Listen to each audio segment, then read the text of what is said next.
Dr. Nidhi Khare. In the previous lecture on creating and maintaining organizational culture, we got a brief idea about new employee onboarding. And as I told before, I'll be taking it in detail today. That is in part C of this lecture. Up till now, we got a fair idea of how cultures are created. And we already started the discussion on how cultures are maintained. And under culture maintenance, we discussed about attraction, selection, attrition, and new employee onboarding. And today I'm going to talk about leadership and reward systems.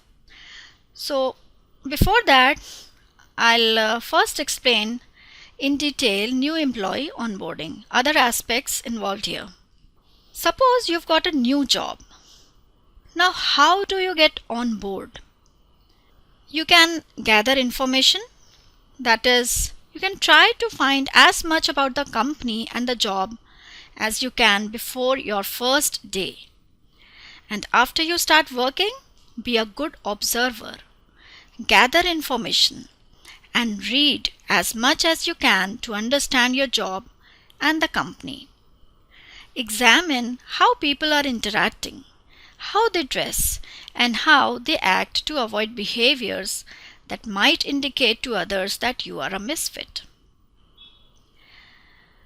First impressions may endure, so make sure that you dress appropriately.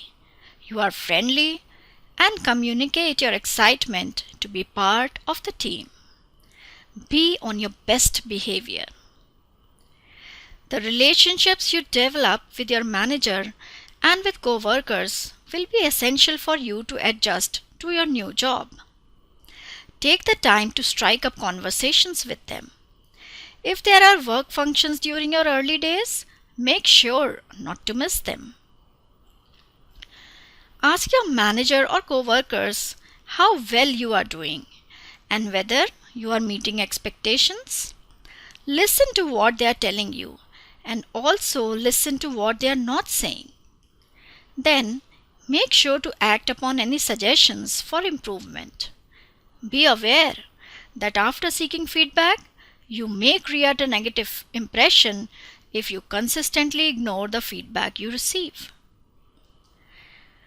In order to gain the trust of your new manager and colleagues, you may want to establish a history of success early. Volunteer for high-profile projects where you will be able to demonstrate your skills. Alternatively, volunteer for projects that may serve as learning opportunities or that may put you in touch with the key people in the company. So what exactly can organizations do during onboarding? Many organizations, including Microsoft, Kellogg Company, and Bank of America, take a more structured and systematic approach to new employee onboarding, while others follow a sink or swim approach in which new employees struggle to figure out what is expected of them and what the norms are. So let's take a look at the norms. A formal orientation program indoctrinates new employees to the company culture, as well as introduces them to their new jobs and colleagues. An orientation program is important because it has a role in making new employees feel welcome in addition to imparting information that may help new employees be successful on their new jobs. Many large organizations have formal orientation programs consisting of lectures, videotapes, and written materials, while some may follow more unusual approaches. According to one estimate, most orientations last anywhere from 1 to 5 days, and some companies are currently switching to a computer-based orientation. Ritz-Carlton, the company ranked number 1 in Training Magazine's 2007 Top 125 list, uses a very systematic approach to employee orientation and views orientation as the key to retention. In the 2-day classroom orientation, Employees spend time with management, dine in the hotel's finest restaurant, and witness the attention to customer service detail firsthand. For example, they receive handwritten welcome notes and their favorite snacks during the break. During these 2 days, they are introduced to the company's intensive service standards, team orientation, and its own language.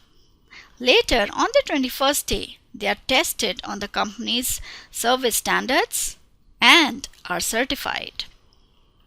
Research shows that formal orientation programs are helpful in teaching employees about the goals and history of the company, as well as communicating the power structure. Moreover, these programs may also help with the new employees' integration into the team. However, these benefits may not be realized to the same extent in computer-based orientations. In fact, compared to those taking part in a regular face-to-face orientation, individuals undergoing a computer-based orientation were shown to have lower understanding of their job and the company, indicating that different formats of orientations may not substitute for each other. So, what can organizational insiders do during onboarding? One of the most important ways in which organizations can help new employees adjust to a company and a new job is through organizational insiders, namely co-workers, supervisors, and mentors. Research shows that leaders have a key influence over onboarding, and the information and support leaders provide determine how quickly employees learn about the company policies, politics, and culture. Co-worker influence determines the degree to which employees adjust to their teams. Mentors can be crucial to helping new employees adjust by teaching them the ins and outs of their jobs and how the company really operates. A mentor is a trusted person who provides an employee with advice and support regarding career-related matters. Although a mentor can be any employee or manager who has insights that are valuable to the new employee, mentors tend to be relatively more experienced than their proteges. Mentoring can occur naturally between two interested individuals, or organizations can facilitate this process by having formal mentoring programs. These programs may successfully bring together mentors and proteges who would not come together otherwise. Because mentors may help new employees interpret and understand the company's culture, organizations may benefit from selecting mentors who personify the company's values. Thus, organizations may need to design these programs carefully to increase their chance of success. Now, how can we maximize onboarding success? Onboarding plans should have some important characteristics. Like, if your organization does not have a formal plan, write one yourself. It may not make sense to share it with others, but at least you will have a roadmap. If your organization does have one, refer to it on a monthly basis. The power of onboarding programs is in the interaction. Try to get participation from others to the extent possible and engage in onboarding activities offered to you by the organization. Keep in mind that research shows onboarding has a rhythm of 30, 60, 90, and 180-day milestones. Be sure to track your progress. Be clear on objectives, timeline, roles, and responsibilities. This will help ensure that role conflict and ambiguity doesn't deter your onboarding process. Include a plan for going over strengths and development areas and a plan for hearing about potential problems and critical advice to help you be successful.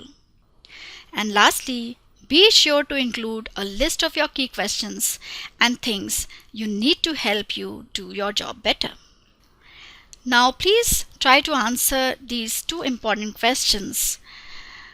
What are the methods companies use to aid with employee onboarding? What is the importance of onboarding for organizations? Next, what type of a company do you feel would be a good fit for you? What type of a culture would be a misfit for you? In your past work experience, were there any moments when you felt that you did not fit with the organization? Then please explain why. Now, again, recall this figure where we have already discussed cultural creation in part A and attraction, selection, attrition and new employee onboarding in part B of cultural creation and maintenance series. Now today I'm going to discuss leadership and reward systems, and with this we'll finish off the last topic of organizational culture. Leaders are instrumental in creating and changing an organization's culture. There is a direct correspondence between a leader's style and an organization's culture. For example, when leaders motivate employees through inspiration, corporate culture tends to be more supportive and people-oriented. When leaders motivate by making rewards contingent on performance, the corporate culture tends to be more performance-oriented and competitive. In these and many other ways, what leaders do directly influences the cultures their organizations have. Finally, the company culture is shaped by the type of reward systems used in the organization and the kinds of behaviors and outcomes it chooses to reward and punish.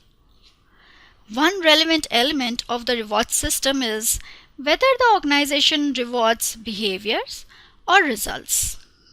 Some companies have reward systems that emphasize intangible elements of performance as well as more easily observable metrics. In these companies, supervisors and peers may evaluate an employee's performance by assessing the person's behaviors as well as the results. In such companies, we may expect a culture that is relatively people or team oriented, and employees act as part of a family here. On the other hand, in companies that purely reward goal achievement, there is a focus on measuring only the results without much regard to the process. In these companies, we might observe outcome-oriented and competitive cultures. Another categorization of reward systems might be whether the organization uses rankings or ratings. In a company where the reward system pits members against one another, where employees are ranked against each other, and the lower performers receive long-term or short-term punishments, it would be hard to develop a culture of people orientation and may lead to a competitive culture. On the other hand, evaluation systems that reward employee behavior by comparing them to absolute standards as opposed to comparing employees to each other may pave the way to a team-oriented culture. Now, whether the organization rewards performance or seniority would also make a difference in culture. When promotions are based on seniority, it would be difficult to establish a culture of outcome orientation. Finally, the types of behaviors that are rewarded or ignored set the tone for the culture. Service-oriented cultures reward, recognize, and publicize exceptional service on the part of their employees. In safety cultures, safety metrics are emphasized, and the organization is proud of its low accident ratings. What behaviors are rewarded? which ones are punished and which ones are ignored will determine how a company's culture evolves. Now, with this, we come to the end of the series on organizational culture, and I'll be starting a new topic next week. Thank you.